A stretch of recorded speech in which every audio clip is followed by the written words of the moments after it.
ये है talks news network और आप देख रहे हैं पॉलिटॉक्स, राजनीति का कच्चा चिट्ठा। धन्यवाद सभापति महोदय, आपने मुझे मांग संख्या 16-17 पे अपनी बात कहने का मौका दिया। सभापति महोदय, हर व्यवस्था में सुधार की गुंजाइश होती है और हर व्यवस्था में कुछ अच्छे भी लोग होते हैं, कुछ बुरे भी लोग होते हैं। विडंबना ये है कि जब व्यक्ति राज में होता है तो उसको बुरे व्यक्ति की आवश्यकता होती है, जब व्यक्ति राज में नहीं होता है तब उसको बहुत ही सज्जन ईमानदार व्यक्ति की अपेक्षा रहती है, अधिकारी की।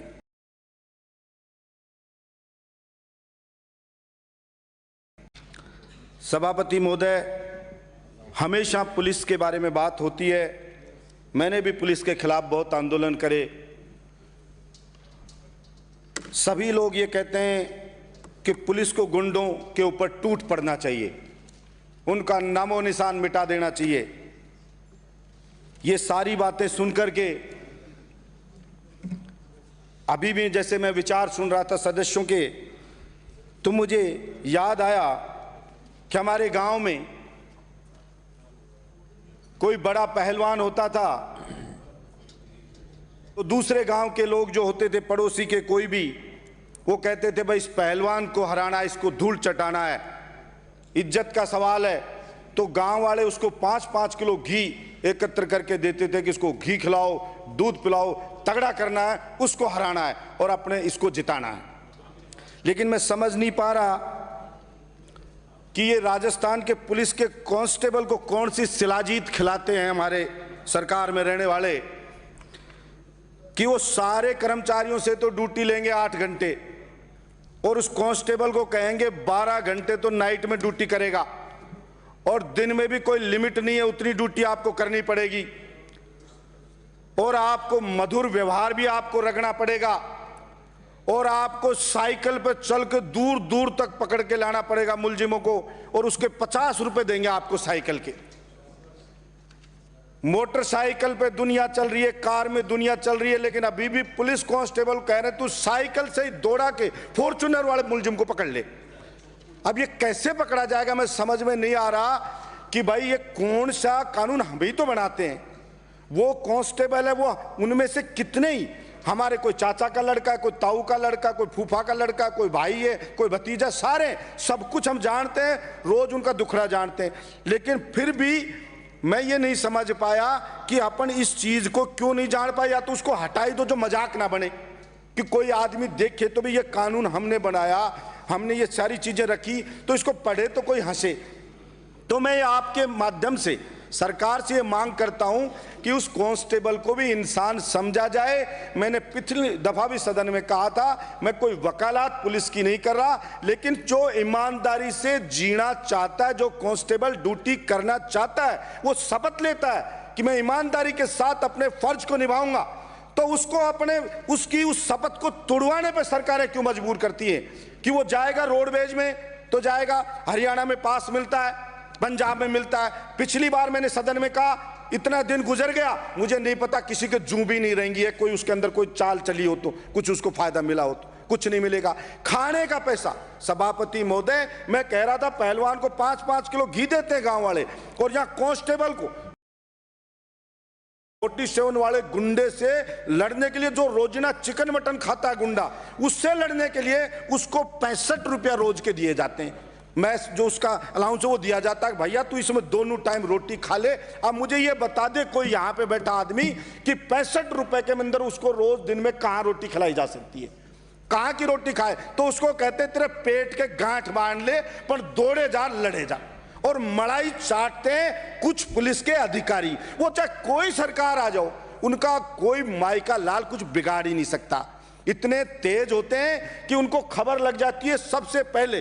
जैसे गांव में हमारे पक्षियों को देख के और को वो बता देता था किसान बारिश होगी, ओले पड़ेंगे, वो अधिकारी इतने एक्सपर्ट हैं सभापति महोदय, वो भिड़ते ही जान जाते कौन सरकार आनी है, पग जंपिंग चालू कर देते हैं, वही आगे पोस्ट मिलते हैं। मैं मेरे कई सदस्यों से नाम नहीं लूंगा, एक IPS सभापति महोदय इतना बड़ा डाकू कि ठेके पे थाने छोड़ता था वो, और मैं प्रत्यक्ष कह रहा हूं, सत्य बात कह रहा हूं, और जिसकी प्रशंसा माननीय हमारे बीजेपी के गृह मंत्री रहे गुलाब चंद कटारिया जी ने भी करी, और जोर से चिल्ला के करी। कटारिया साहब मैं बहुत रिस्पेक्ट करता हूं, लेकिन सुनना आप, क्योंकि मुझे आप भले आदमी लगते हो, इसलिए मैं ध्यान में लाना चाहता हूं। मैंने अखबार में पढ़ा, गृह मंत्री जी का बयान आया, एसपी को मैंने लगाया, बहुत बढ़िया एसपी है, और मैं गवाह हूं उस एसपी के डाकू होने का। और अभी मुझे यहीं के हमारे सदस्यों ने एक दिन कह रहे, साइन करके 5-10 सदस्य लेके चीफ मिनिस्टर के, कि उस एसपी को हमारे लगा दो।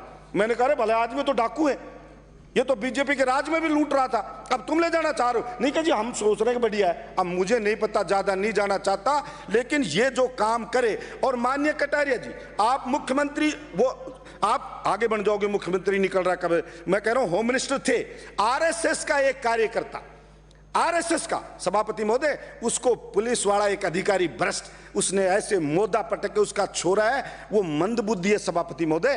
पार्षद के इलेक्शन थे, दूसरे एमएलए ने कहा कि इसको ठोकना इस आरएसएस वाले को, ये मेरी टिकट का विरोध कर रहा था। सभापति महोदय, उसका मैंने देखा, पैंट खोल के उसने दिखाया, मंदबुद्धि है वो लड़का, उसका पूरा खानदान आरएसएस का है, पूरा खानदान।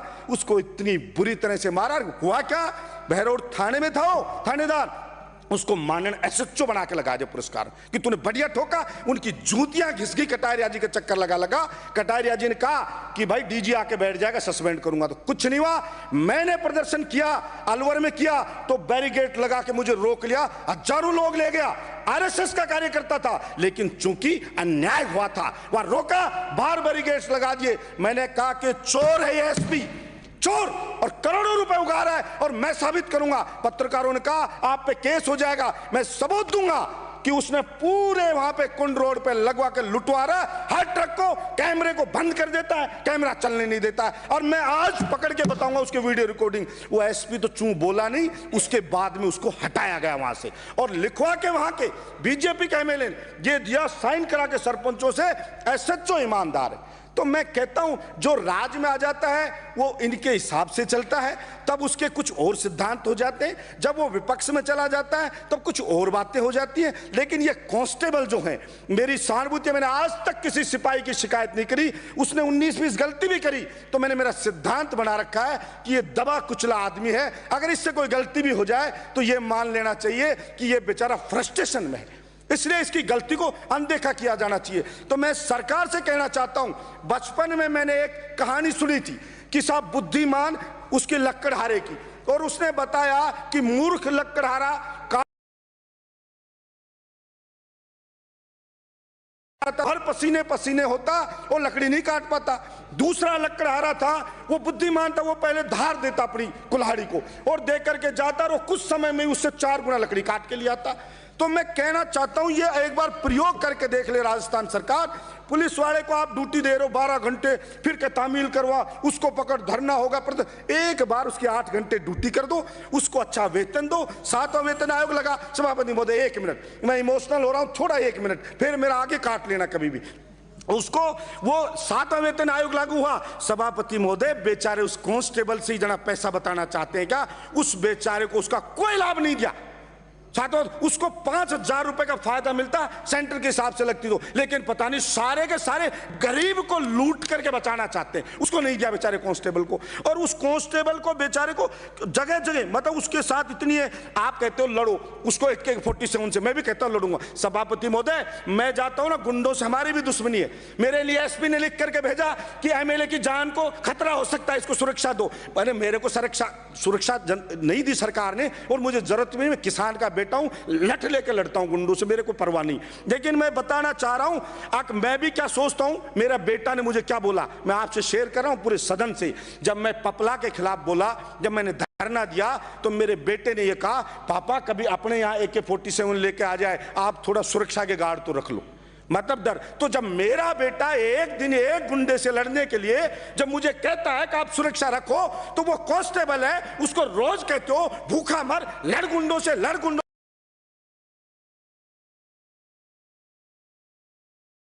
जो पैसा जमा हुआ है 40% उसको भी हड़प लेगी सरकार, देगी नहीं उसको कोई पेंशन, उसको कोई शहीद का दर्जा नहीं दिया जाएगा, उसको कुछ मिलेगा नहीं। अरे भाई ये भी फोर्स का आदमी है, वो बॉर्डर पे लड़ रहा है, वो भी फोर्स का आदमी है, ये भी फोर्स का आदमी है। वो वहां लड़ रहा है, ये असामाजिक तत्वों से यहां लड़ रहा है। तो इस बेचारे के साथ भेदभाव क्यों? इसको क्यों नहीं दिया जाए? शहीद का दर्जा पैकेज क्यों नहीं दे सरकार? अरे भाई कितने एक लोग शहीद होते हैं, तो इससे कंगाल हो जाएगी सरकार? उन्हें लेकिन नहीं देंगे।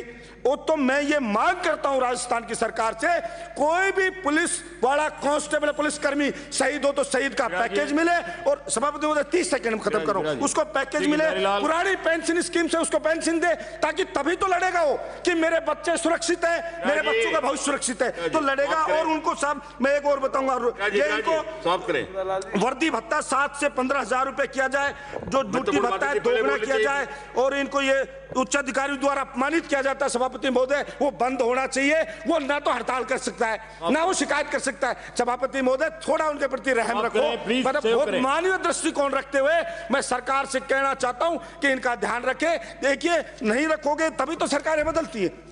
अगर सब सरकारें सही सही काम करें तो आप उधर नहीं जाते और आप इधर नहीं आते। इसलिए एक बार थोड़ा सहानुभूति रखते हुए उनकी जो भी मांगे मैं आपको टेबल कर दूंगा। उनकी जो भी मांगे मैं समझता हूं कि उनकी मांगों को पूर्ति किया जाएगा, और उनको रियायत के ऊपर जिले मुख्यालय पे प्लॉट भी सरकार देगी, ऐसी मैं अपेक्षा रखता हूं। बहुत से लोगों को देता हूं। धन्यवाद सभा। ये है टॉक्स न्यूज नेटवर्क और आप देख रहे हैं पॉलिटॉक्स, राजनीति का कच्चा चिट्ठा।